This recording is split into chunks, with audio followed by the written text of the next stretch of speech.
Recording in progress.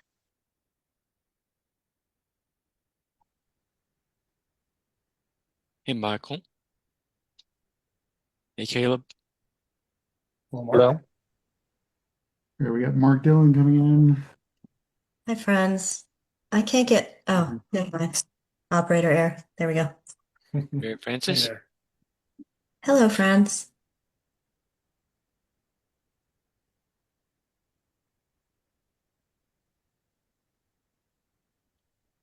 Dennis Getter. Hello, Hey, everybody. Dennis. Greetings. Dennis. Greetings. Okay, I think we have a Yeah, quorum. real quick, I got a raised hand. Who is that with a hand raised? Is that Brendan? That's me. I'm in now. Welcome, Brendan. Okay, I show 5:02 p.m. Good afternoon, good evening. At this time, I'd like to begin our meeting for the Ascent Classical Academy, South Carolina, the governing board regular meeting for 21 October 2025. Call to order, so let the meeting begin. As part of that, we'll do roll call. Michael Murphy. Here. Dennis Getter. Here. Caleb Green. Here. Mary Frances Bolger. Here. Brendan Kelly. Here. And Mark Schuler. Here. Okay, and Derek, I know you're there as well. All right, next item on the agenda is read the mission and vision. So I'll do that. The vision of Ascent Classical Academies is to develop the moral and intellectual skills, habits, and virtues upon which independent, responsible, and joyful lives are built, in the firm belief that such lives are the basis for a free and flourishing republic. Our mission statement is as follows. Ascent Classical Academy trains the minds and improves the hearts of young people through a classical, content-rich education in the liberal arts and sciences, with instruction in the principles of moral character and civic virtue in an orderly and disciplined environment. All right, I think in my picture, you can see I have a flag behind me. So what I'll ask you, I'm going to stand up and join me in the Pledge of Allegiance.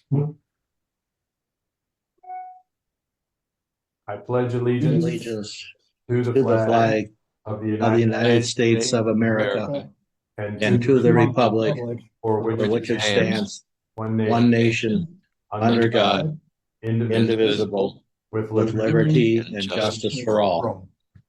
Thank you.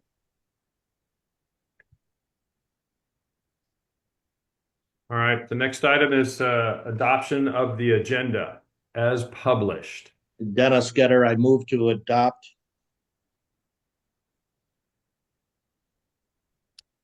I second it. Seconded by Mark. Okay. Let's vote on adoption of the agenda. Michael Murphy. Yes. Dennis Getter. Yes. Caleb Green.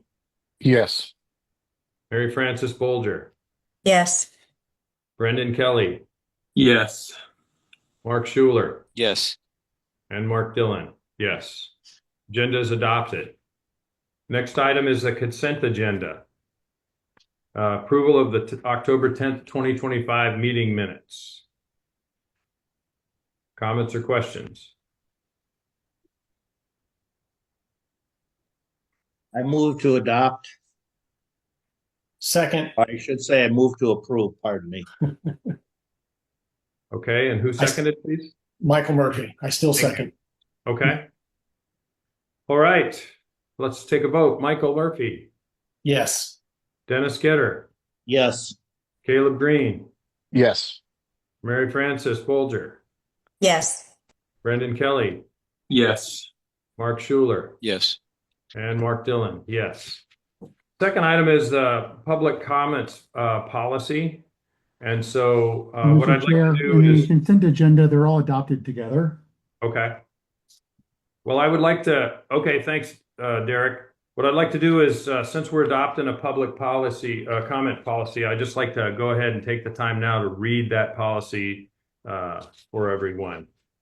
So the board, here's our policy, and it's adopted with reference to our authorizers, public comments procedures. So we're just adopting their procedures. The ACA South Carolina Board welcomes and encourages public participation. Public comment must be related to an item listed on the current agenda. We respectfully ask that public comments adhere to the procedures below. Any individual will be allowed a maximum of 2 minutes to address the board. The public comment period will be allotted total maximum of 16 minutes. If the list of those signed up to speak exceeds 8 names, the 16-minute period will be divided equally amongst the speakers. Each speaker shall be allowed a minimum of 1 minute. In the event that all speakers cannot be afforded 1 minute within the 16-minute period, that may be extended by the chairman. Speakers may offer objective criticism of Ascent Classical Academy operations and programs as it relates to an item on the agenda before the board. The chair may direct the member of the public to the appropriate means to address concerns brought before the board. However, the board will not respond with action, but will take comments under advisement and direct the comments to the appropriate staff member to address outside of the board meeting. If a group wishes to speak, please designate one spokesperson for that group. Please state your name and the topic you are addressing as it relates to an agenda item before you begin. And speakers are asked to direct their questions and comments to the chair. Considering that we need to be a model for students and young adults in board meetings, no defamatory or personal attacks on the schools, partners, or staff and board members will be allowed. Thank you very much. So the consent agenda is adopted, and we'll move to the next item on the agenda, which is public comments. So, Mr. Schuler, how many individuals do we have signed up for public comments? Yeah, Mr. Chair, we have 8 people signed up for public comment. So under the public comment policy, each speaker will have 2 minutes. Excellent. All right. Will you please go ahead and start welcoming our public speakers? Yep. So we go through public comment. If you're on and your name is called, please raise your hand on Zoom so that we can see you, and we will enable you for public comment. Our first public comment is Brian Felix. Mr. Felix.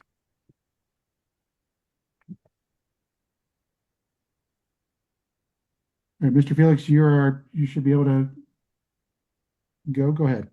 Okay. Before we fired 2 headmasters in 2 years, the first Ascent school in Colorado fired 6 headmasters in 7 years. The first of these headmasters to be fired said the following when he resigned: "I was treated in the most mean-spirited, unprofessional, and ungrateful way by an individual who does not practice what the school teaches. He communicates poorly and did not deliver on the support he promised to give the school last year, especially when he left town or even the country without telling anyone. Most egregious is his failure to set up retirement plans, although asked to do so repeatedly, and despite promises contained in offer letters to teachers. Whatever his intentions, Mr. Schuler has not made friends with the pro-charter community in Colorado. He has a reputation throughout the state, and it is not a good one. To the board, how did he get kicked out of Colorado? And please do your own research. Why did the board eventually turn on him and vote out his CMO? The Colorado board, by the way, said they needed to expedite his removal because the school otherwise wouldn't survive until the end of the year due to his retributive actions after the initial vote. On his way out, Derek went scorched earth and, per the Colorado Sun, laid off 300 staff and faculty. When they finally forced him out and hired everyone back, he sued them." Mr. Chair, I think point of order here. Yes, sir. I'd just like to remind our public speakers, Mr. Felix, that not to address names, but just direct your comments specifically towards positions. Sure. When the lawsuit was lost, which he's appealing, and the counterclaims, the CMO was cited for failing to provide consistent and competent employees due to their poor management, causing excessive turnover, employee unrest, and low morale. Does this sound familiar? In addition to failing to cooperate with a transition and actively hindering it by refusing to follow board directives and refusing to transfer funds and to provide information and or access to the systems that the CMO no longer had any right or need to possess. The weakness in Colorado is that the board was filled with good people with skills on their eyes, and our prayer as parents here is that this is the same case in this. All right, Mr. Chair, and that's 2 minutes. Our next comment is Rita Holland.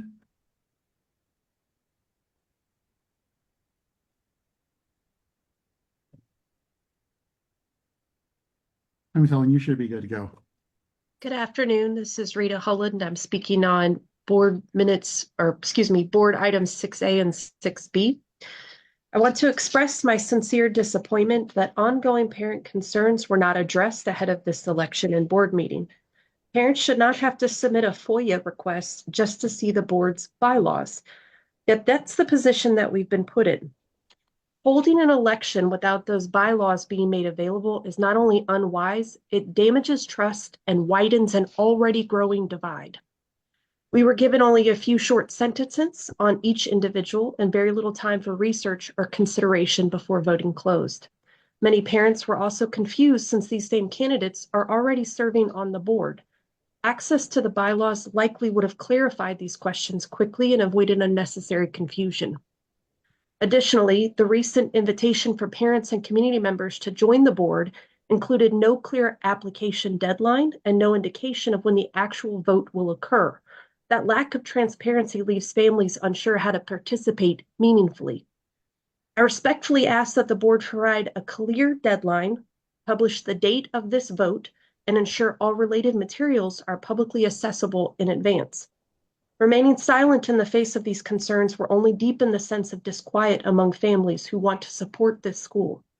We can build a fantastic partnership between parents, staff, and leadership, but that begins with openness, communication, and moving away from any us versus them mindsets. Please take these concerns seriously and respond to parents in good faith. Transparency isn't opposition, it's collaboration. Thank you. Thank you, Ms. Helen. Our next comment is Elizabeth Knight.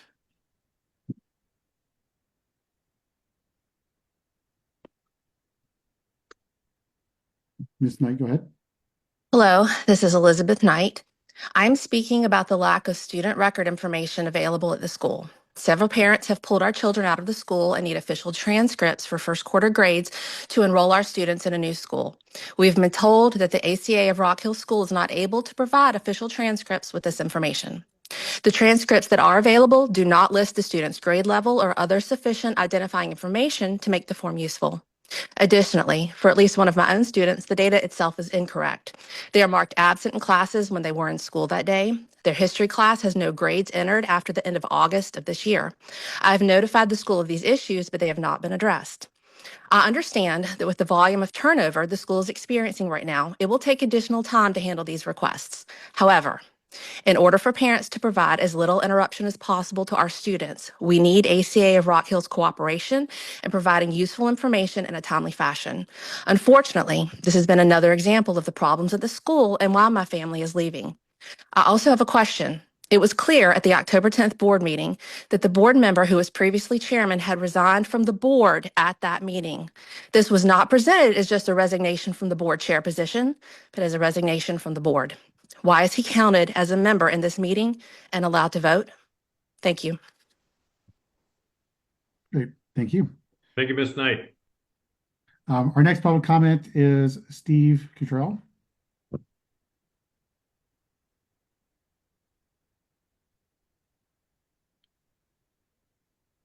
Mr. Cottrell, go ahead. All right. Thanks for the opportunity to address the board. My name's Steve Cottrell. My kids are in 3rd, 5th, and 9th grades. In the interest of time, I'll get to the point. My concerns are these. When I hear, why is that teacher crying in her classroom at the end of the day? And multiple employees resigning for health reasons. My 37 years in the corporate world leads me to be concerned that a hostile workplace has been created and a culture of fear has been instilled. That would never be allowed to stand without serious investigation in the corporate world. We wouldn't tolerate our kids being bullied. The staff shouldn't have to either. I'm also concerned about the general performance of the CEO in terms of its stated goals. We are no closer to having a permanent location than when the idea for the school was first postulated. Teacher ratios are not what was promised. Unqualified teachers are in the classroom. The volleyball team couldn't even get a net, and enrollment is down because of all the turmoil. Any organization this size is going to have 1 or 2 nut jobs who complain about everything. Here we have 100 to 200 people raising concerns. I teach my employees that when you address upper management, you should come with an ask. Here's my ask. Reach out to the parents to really understand their concerns. Go to the hospital rooms of the employees that resign for health reasons to get their perspective.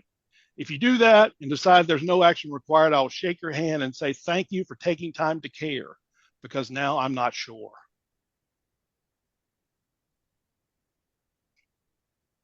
Great. Thank you, sir. Thank you, Mr. Cottrell. Our next speaker is Alicia Sewell.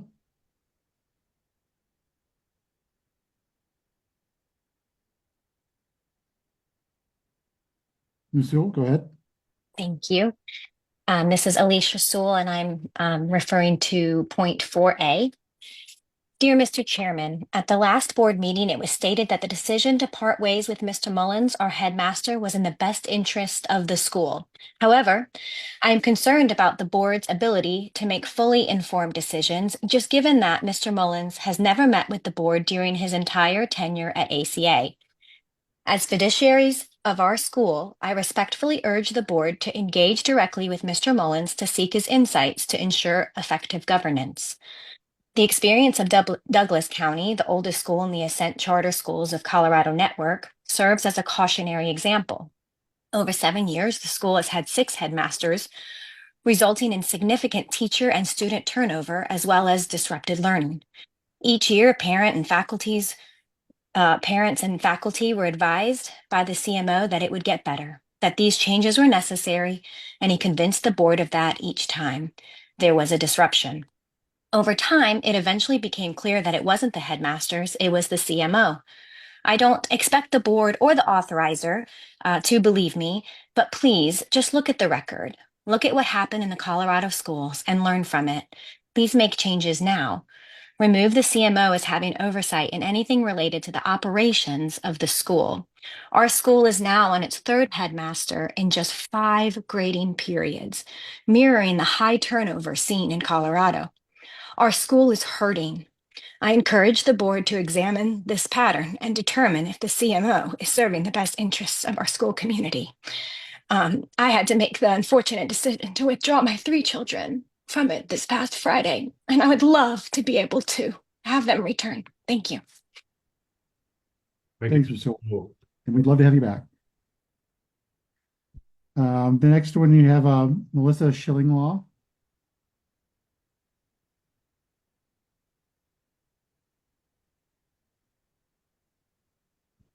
Schillinglaw, go ahead.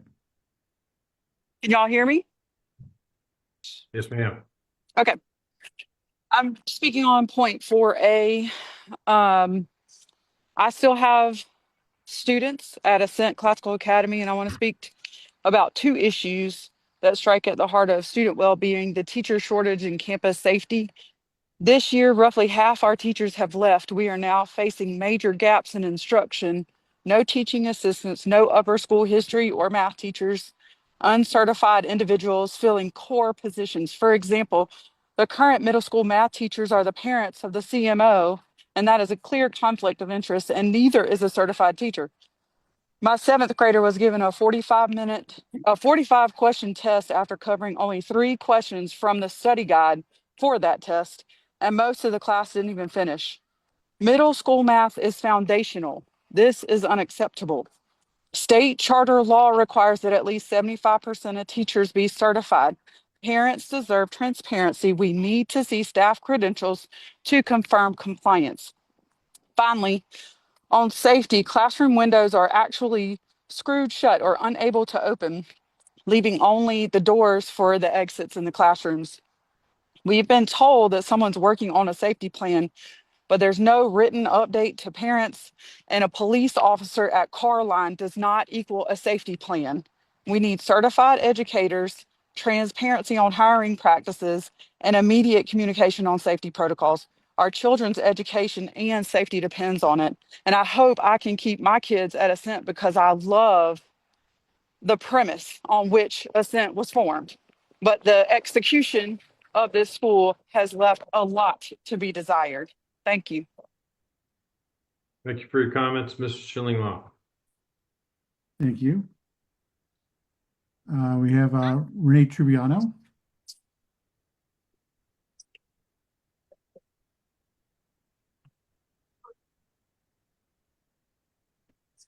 Mr. Trivio, go ahead. Hello, I'm referring to 4A. My name is Renee Tribbiano. My daughter Giovanna has attended Ascent Classical Academy for the past 2 years, and we were past students at Denver, Colorado. And I volunteered my time, money, and soul into making this school successful. I'd like to address the fact that my daughter was not given the opportunity to finish the second math book in 5th grade. I thought that this was due to the teacher turnover, but I'm now finding out the supplies and curriculum requested directly from the CMO were never provided. Several teachers who I've contacted have expressed that the issue is just one. Several teachers who I have contacted have expressed that this issue is just one of the reasons why they have left Ascent Classical Academy. The CMO was directly contacted on these issues, and the same response was given, that they lacked the budget to purchase such things. Because of this, my daughter's SC Ready math scores have plummeted from the 80th percentile to the 40th percentile from spring of last year. Currently, the math teacher for upper school math there's been reports of him and his wife arguing in front of students, and also that they have learned very little with the current math teachers. And this is also something that was directly happening at Denver, Colorado, where children were lacking in curriculum because of the high turnover. And so my recommendation is that a new teacher qualified for upper school in math is hired immediately before any more students suffer the consequences as my daughter has. And also, I ask the board to look into the accreditation of all the teachers at Ascent Classical Academy immediately. Thank you. Thank you, Ms. Tribbiano. Mr. Chair, that concludes the public comment. All right. Thank you very much, Mr. Schuler. I want to thank everybody for the public comments. I appreciate you sharing your comments and concerns. They certainly deserve our attention. We will take all of it. We've taken all of them down, taken notes like we did the last couple months, and we will take all those under advisement.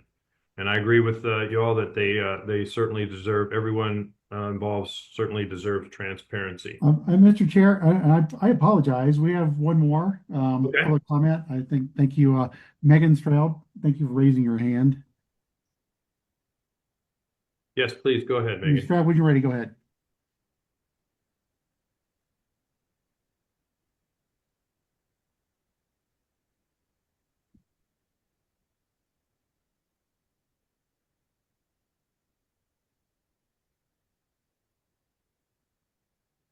Ms. Straub, we'll try it again.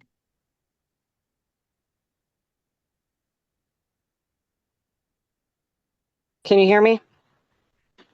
Yes, ma'am. Thank you. Good evening, board members. South Carolina law gives you a clear fiduciary and statutory responsibilities. You're required to act transparently, in good faith, and in the best interest of our school community. But what I'm seeing is a pattern of decisions or indecision that undermines those obligations. Start with board elections. State law requires a real election every 2 years with at least half of the board chosen by parents and staff. Offering only pre-selected incumbents isn't just a procedural misstep. It undermines the spirit of the law. It sends a clear message. Parents and staff voices don't matter, and control isn't meant to be shared. Now let's talk reporting and oversight. In 20 months, you've reviewed financial reports just 4 times. Actual revenue this year is lagging. We're 33% through the year and received 20% of budgeted revenue. Further, 90% of spending is hidden under purchased services. That deserves scrutiny. Are you getting reports on how many teaching positions are unfilled? Do you know how many students are without consistent instruction? I do, because my child is one of them. Last year, my children made virtually no academic growth. The worst offense was starting the year at the 99th percentile and ending in the 79th percentile. That's not just a dip, it's academic harm. The new teachers this year have worked tirelessly to remedy this, but I worry they won't stay. Management has shown a clear pattern: high turnover, low retention, and little accountability. These are not isolated problems. This is a system that is not working. You must do better. because right now it's not just your governance that's failing, it's our children who are paying the price. And I do want to mention on a side note that when you are going into executive session, by law, you are required to list the specific purpose, not a general one. The AG and numerous cases speak to this. And thank you and have a great day. Thank you, Mr. Strauss.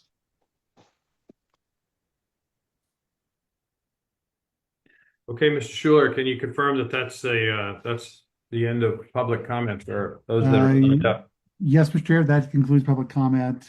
And this time we'd like to invite Ms. Mognet to give the Fort Mill report. Okay, thank you. Good evening, everyone. There's a number of topics I'd like to cover.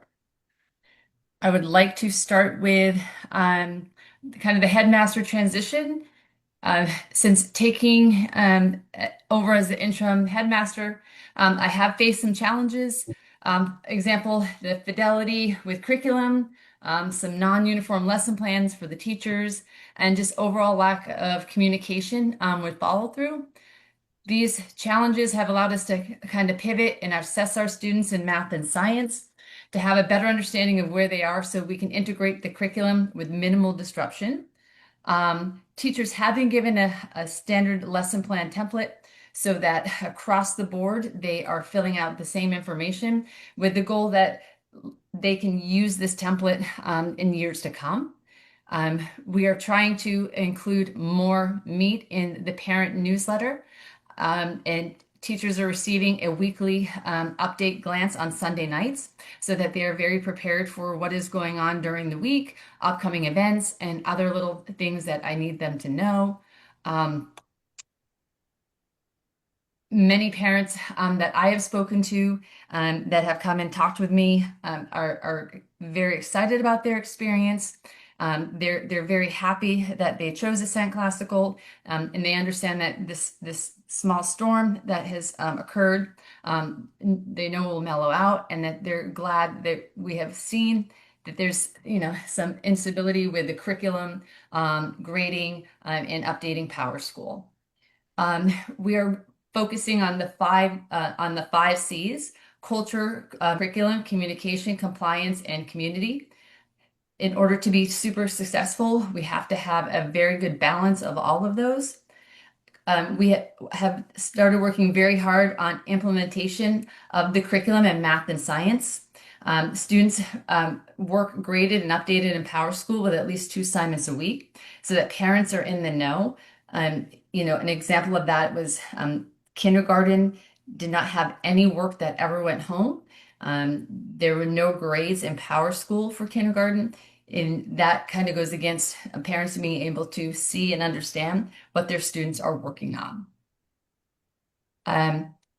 Just some things in our community that our teachers are doing amazing at. Ms. Thomas, our kindergarten teaching assistant, has stepped up to be the consistent figure in kindergarten classroom as we continue to search for a qualified teacher. Ms. Kudo, who teaches first grade, has offered to make sure that she goes in every day to continue the phonics skills for the kindergartners so that they can master most of those skills by December.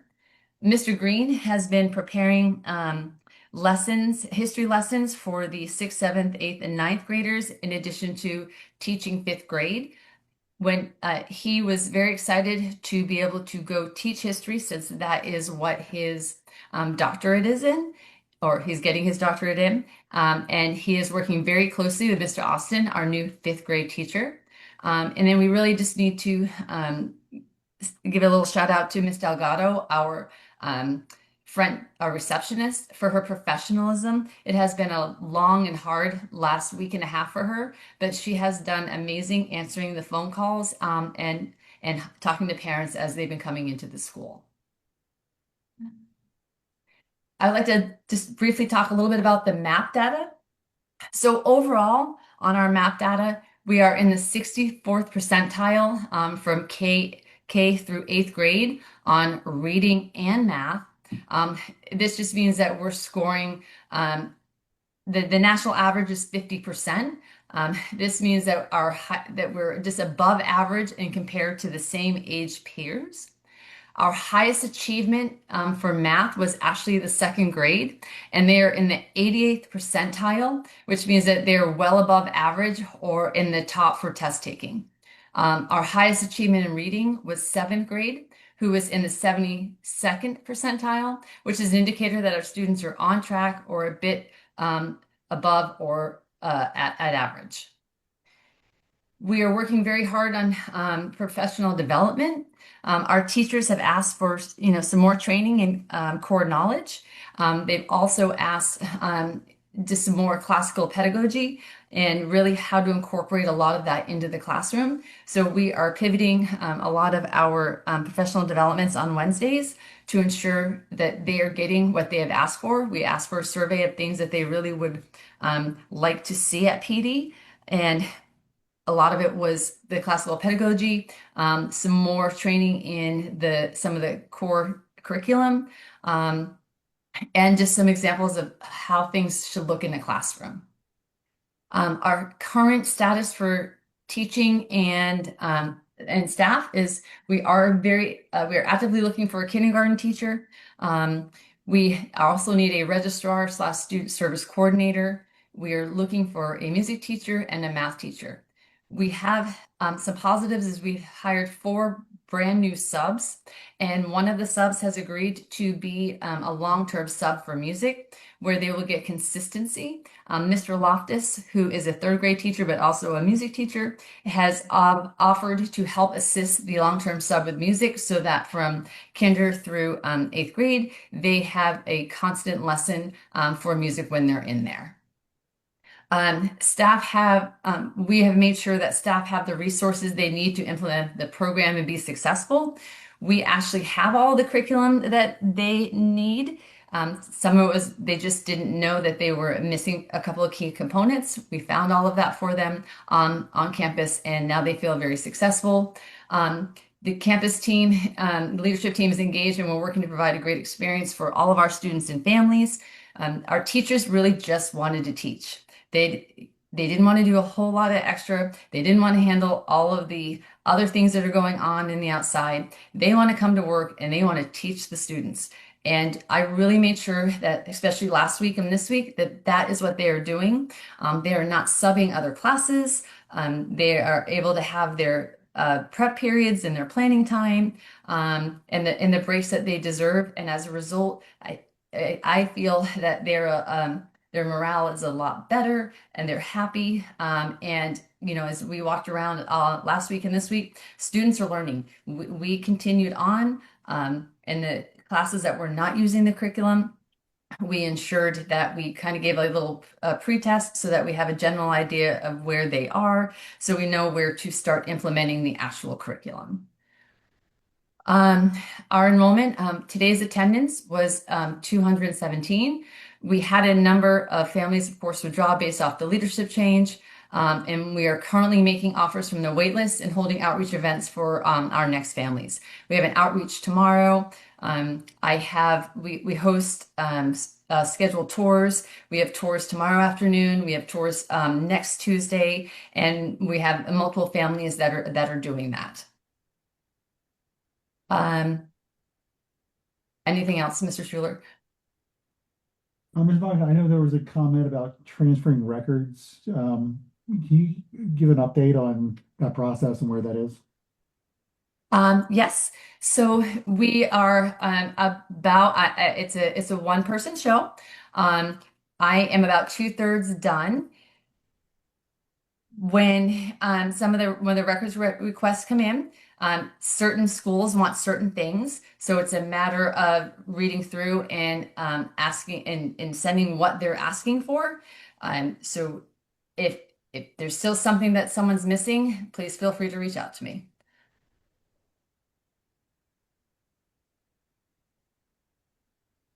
Great. Anyone else? Are there any questions for Looks Ms. like Mary Monget? Frances has a question. I do. Ms. Monget, first of all, thank you for that fulsome report. I really appreciate the work that you've already done to step up during this time of transition. And it's really heartening to hear the good news that you shared with us. I wonder if, and I know it might be tough, but can you identify in the short term, what are your top two biggest challenges and what help do you need to address those challenges? And I'll go on mute. Geez, that's a hard. Um, Really, I think the number one of I think they're kind of equal. The first one, of course, is Ascent Classical has amazing curriculum. And I've been around a number of classical schools, and a lot of it's similar, and I know it works. A lot of it is really just making sure that the teachers are using it. For one whole quarter, math, science, and in some kinder, we're not following it with its fidelity. So there were times that students were kind of being stagnant, and they were being stagnant because they weren't necessarily learning any brand new or higher level information. So I think that challenge is just to make sure the teachers are embracing it. And then letting them know that asking for help or having some of the people come from the curriculum to give some more workshops is absolutely a-okay, because they're the experts and they're the ones that can help answer the questions. And I think the second one is the perception that the teachers are not happy. I've spent a lot of extra time with them in the last week and a half. Through email and being in their classrooms, before school, after school, and they are happy. They're happy because they feel like they're being supported, and keeping that momentum going is a really large task for me, but I very much am up for the challenge to make sure that they're happy, they're teaching, and the students are learning. So I think really the teacher morale and the curriculum with fidelity. Okay, and help that you need on either of those. It does sound like professional development and additional work on core knowledge is on your list of many things to do. So it sounds like you're on track there, but certainly let Mr. Schuler know what assistance you need in that space. And then sounds like the work that you're doing to help the teachers' morale and help them through this transition is important as well. But again, there are resources available to you, and we want to make sure that you have them. Great, thank you. Looks like Mr. Getter has a question for Ms. Magnet. Yes, I hear several complaints about the teachers not being certified. So I have the current roster in front of me, and there is a column in there for certified that isn't filled in. You indicated a couple teachers you're looking for because obviously they're vacant. But in terms of the other teachers, would a teacher have to be replaced because they're not certified, or is there a way for us to facilitate the certification? So that's one of my tasks that I am going to begin either the end of the week or on Monday, is helping the teachers that are not certified, or if they're certified in a different state, which some of them are, they're just not South Carolina certified. I'm going to sit down with them and we are going to fill out the South Carolina certification together. So then that way we can get the process going. Sometimes it's just a matter of they're unsure of how to fill it out. I have done that at some other schools where I've sat down with the teachers and we've gone through the certification process together. So do you feel that when all that's done, that we will be at the required percentage of certified teachers? Yes, with sir. the staff we have now? Yes, sir. Again, we have some teachers that are certified in other states. They're just not certified in South Carolina.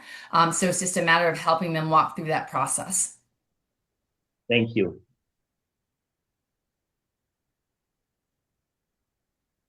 Any other questions or comments from the board? Not seeing any hands raised. I'll just from my perspective, Ms. Magna, I want to thank you for this report. I appreciate your focus on the myriad of items that you have on your plate. Thank you for your attention to the curriculum, for updating Power School, for getting the grades out, for your continued focus not only on the students but also on the staff and faculty not only with the existing faculty's professional development, but also looking to rapidly fill vacancies. As Ms. Bolger mentioned, we stand aligned with Mr. Schuler and want to make sure that as we grow ourselves out of this little misstep that we're in and the challenges that we face, look forward to working with you and continue to do great things with Ascent Classical Academy in Fort Mill. Thank you. Thank you. Yep, Mr. Chair, we'll move over to Next item is yes, Executive Director report. So with that, I appreciate Ms. Mognet giving the update on things at Fort Mill. I think just one of the important things for us, I think we've heard parents' public comment make a number of, express concerns about a number of things throughout the year. I think those are concerns that we have shared, which is unfortunately why we had to do a transition, because we are also concerned about many of those things. With that, as well as we've gotten into working with Ms. Mognet and the campus team, we've just seen some significant gaps, as she mentioned, in curriculum, where the curriculum wasn't being followed. There was just curriculum brought in from places that we don't know. And again, the challenge is we were just consistently told that the program was being implemented, and we've indeed confirmed that it has not been. So we've been working really closely with the staff. And I think, like Ms. Mognet said, this is a really great academic program, but the school needs to be implementing it. So we are working closely with that, along with just making sure that we're clear on expectations of grading, homework, instruction, and some culture. So with that, and our last comment on the Fort Mill is we are beginning the search for the headmaster for next year, and we've got a lot of good time for that. So any questions on just my side of the Fort Mill report from members of the board? Hearing none, we'll go over. Mr. Schuler, I have a hand raised. Sorry, maybe you're not seeing that. I did want to ask about one of the public comments had to do with student and teacher safety windows that were somehow locked down, so the only exit came from the classroom door. Can you tell us what's going on there? So my understanding is, at least on the windows, again, we rent a facility. We've had a number of windows that don't close, and that's the church, the landlord is that's how they've resolved the issues. So we typically wouldn't escape out of a casement window anyway. But that's my understanding is that's how the landlord has addressed window issues on the campus. I know Mr. Higginbotham and Ms. Mognet are working with local police and other guidance we provided just to finalize their safety plans. And I understand they've been working with Rock Hill PD on active shooter and some other plans of that nature. So Ms. Mognet, is that correct? Do you have anything to add to that? Oops. Yes. So we've been working with the church as well. So the type of glass that is in the windows on the outside is the breakable glass that I guess splatters in 1,000 pieces. So the church's solution was to nail them so that they couldn't break. So I know that Mr. Higginbotham has had conversations with them, that is a safety issue. And if there was ever an emergency and we couldn't go out the door, we needed to be able to have access to those windows. So they are kind of trying to come up with a solution to make it safe for those windows. They just don't have that solution yet. And then we got some black curtains in yesterday for some of the windows in the classrooms. We are revising the fire drills, lockdown procedures, and tornado procedures, which we will then go over with staff in another week. And then we are going to have one of the Rock Hill police officers come out and do a training with the entire staff for these types of situations. So it's been really nice to work with them and to get their insight. One of the police officers actually had a son that went to that school when it was a different charter school a few years ago, so he's very familiar with the campus, which has been very helpful for us.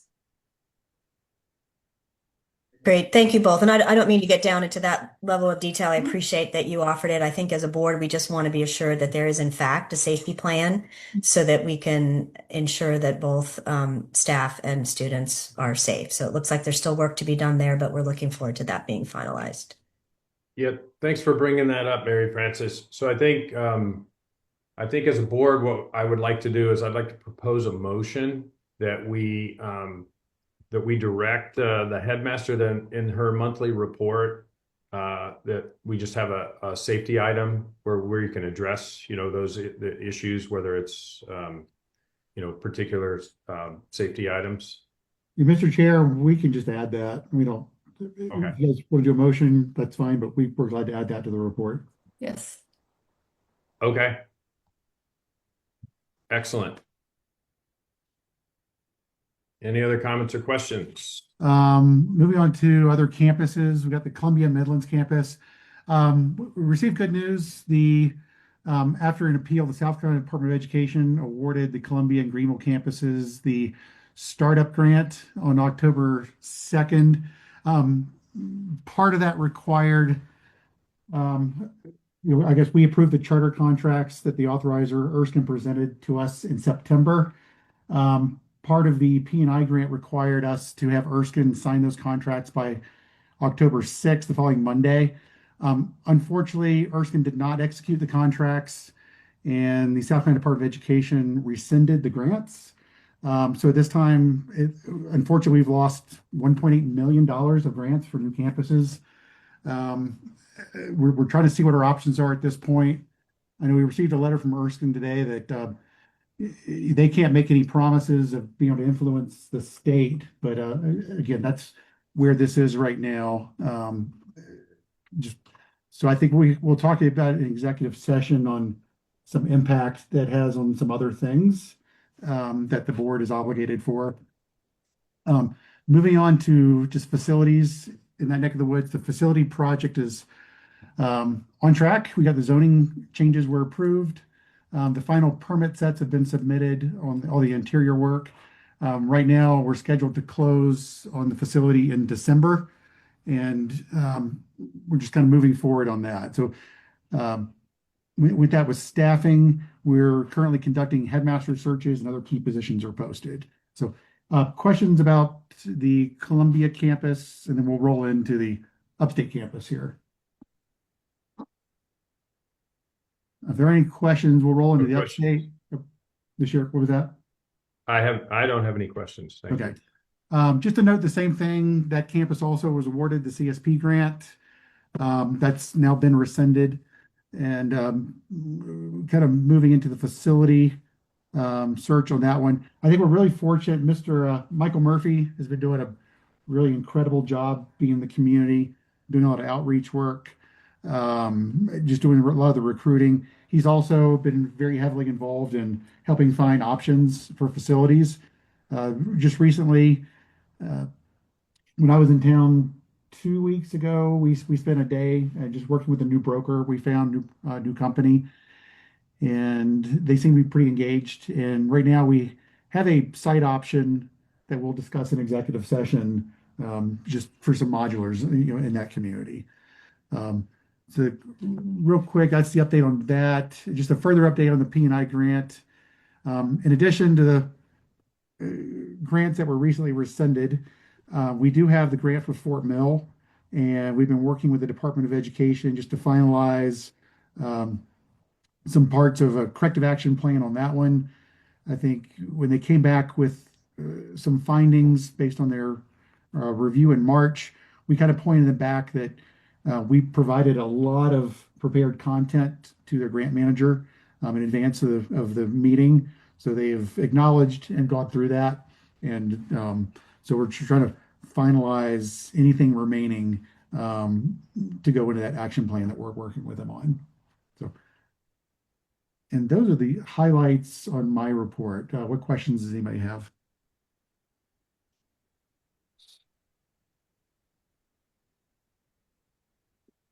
I don't see any questions from the board.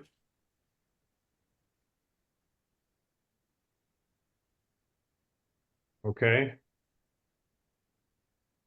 Next up is executive session. We do have several items to talk about with regards to a couple other locations, as well as received legal advice. So the board will, I make a motion that the board enter executive session as allowed under South Carolina Code 30-4-70A2. We're going to discuss contract negotiations, real estate, and receive legal advice. Do I get a second? Okay. Michael Murphy, Yes. Dennis Getter, Yes. Caleb Green, Yes. Mary Frances Bolger, Yes. Brandon Kelly, Yes. Mark Schuler, Yes. and Mark Dillon. Yes. All right. We're going to proceed to executive session at this time. And we will return to this site to conduct the remaining business under item 6. Yeah, if everybody check your email for the Teams link for the executive session, and we will pause this and come back to this Zoom at the conclusion of the executive session. Thank you.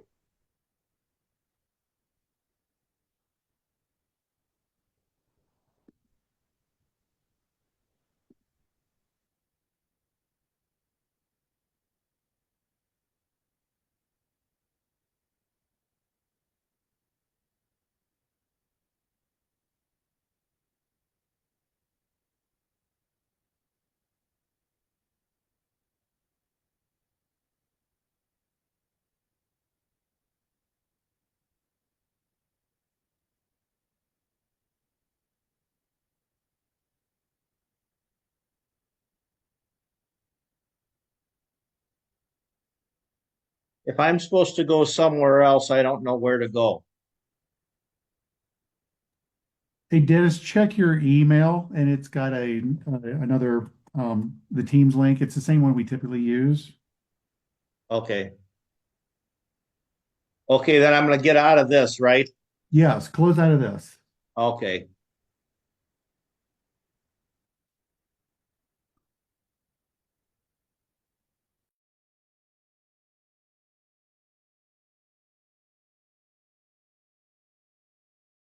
Recording stopped.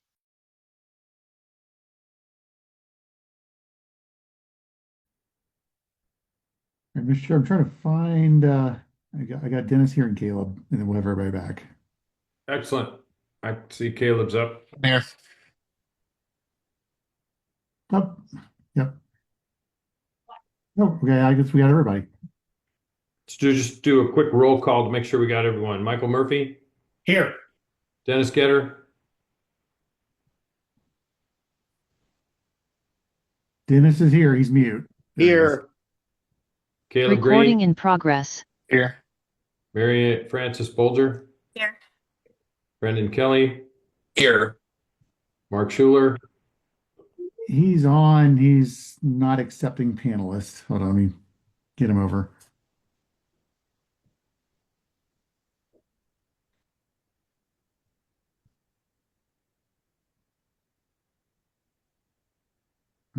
Mr. Chair, we've got a quorum. I don't know if you want to go ahead and continue business. I think we did realize we skipped the finance report. If you'd like us to hit that real Yes. quick. Yeah, so first item coming out of executive session will be to finish pick back up on item 4B, the finance report. Pull that up here. All right, so every board meeting, every regular meeting, the board receives the financials for the previous month. So those have been presented to the board. Again, we have the balance sheet and profit and loss and the cash flow statement, along with the detailed transaction and bank transaction records. So those are in there. Mr. Getter and I met to go over that packet for this month. A couple things in the finance notes you'll notice for this month.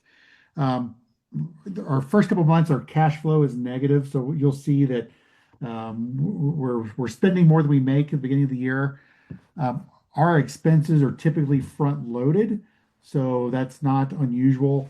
So as an example, insurance, a bulk of insurance payments at the beginning of the year, we buy curriculum and stuff like that. So you'll notice that. We currently have our audit underway right now, and it's due by November 1. Right now, we've been following up to check on the status of that. The auditor is behind, is what they're telling us, and we've been pushing them that we have a deadline and we expect them to make it. We're continuing. Prestige, our outsourced finance company, is continuing to push them on this. And they were provided all the audit material on September 9. So they've had the material for a while. I did reach out to Erskine today and let their team know. Just heads up, we're pushing this. They say they're going to have it, but we just want to give them a heads up. We're also continuing to work with the Fort Mill campus, just where we know where enrollment's going to land. And we'll be looking at where funding is going to be on that campus, and we'll be presenting the board back with a budget revision as we kind of go through that process. And that concludes a finance report. And if you guys look on the financial reports also, there are a number of metrics, kind of a dashboard where it has colors. You'll see cash on hand, net income, and things like that. So again, those are just metrics that are easy for the board members to just see as well. Any of the board have questions for Finance Committee?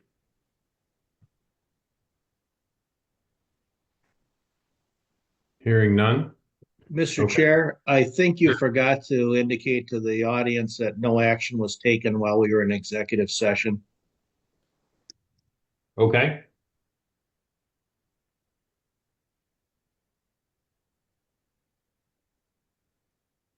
Yes, that's a true statement. No action was taken while we were in executive session. So thanks, Mr. Getter, for that.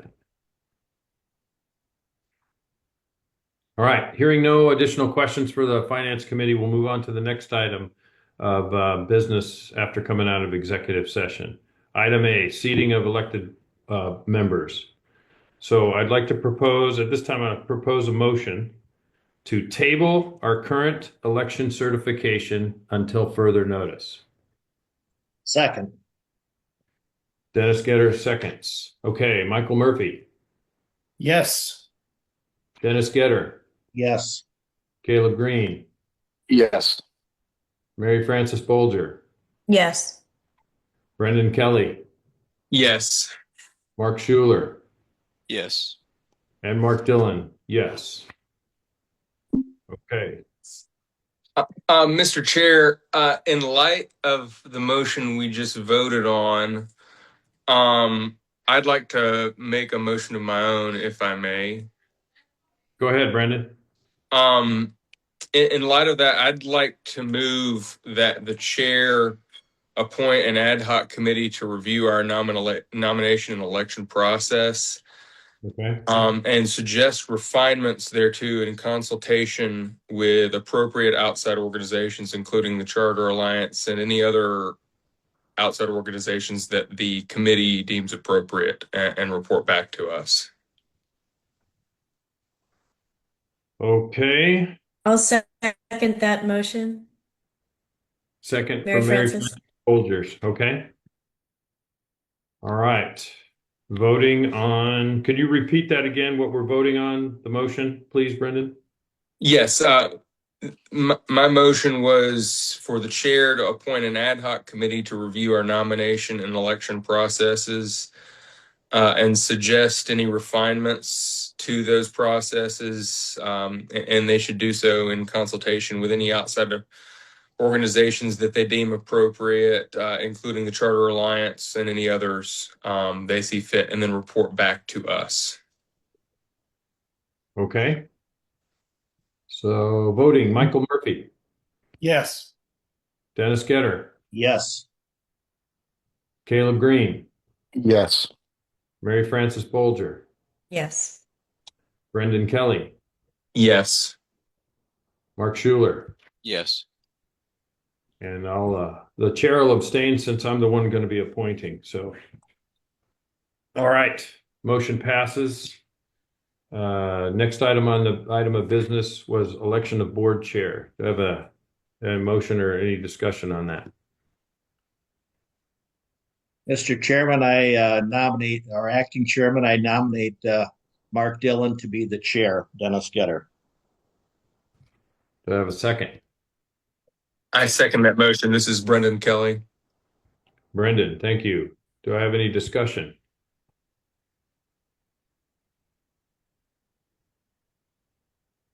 Hearing no discussion.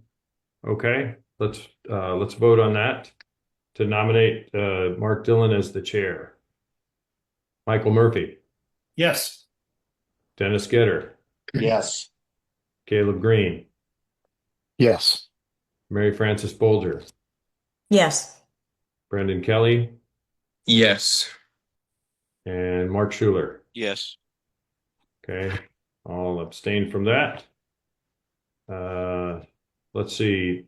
Next item is action items from the executive session. Mr. Chair, that vacates the vice chair position. So I Yes, sir. recommend we take nominations for that. Okay. We will take an action to take nominations for the vice chair.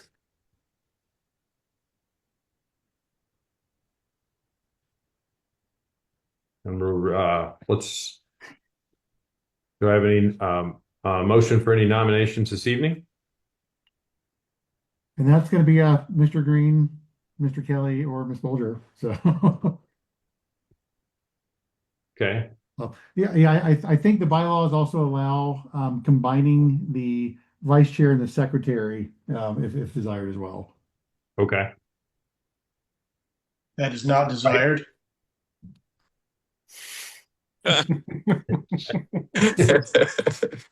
So let's what I'd Can like we to have do any is self-appointments here? self-appointing. Self-nomination, please? No, we haven't talked about it, but I was gonna nominate Mary Frances Bolger. Not prepared to accept that nomination at this time, although I am flattered. Thank you.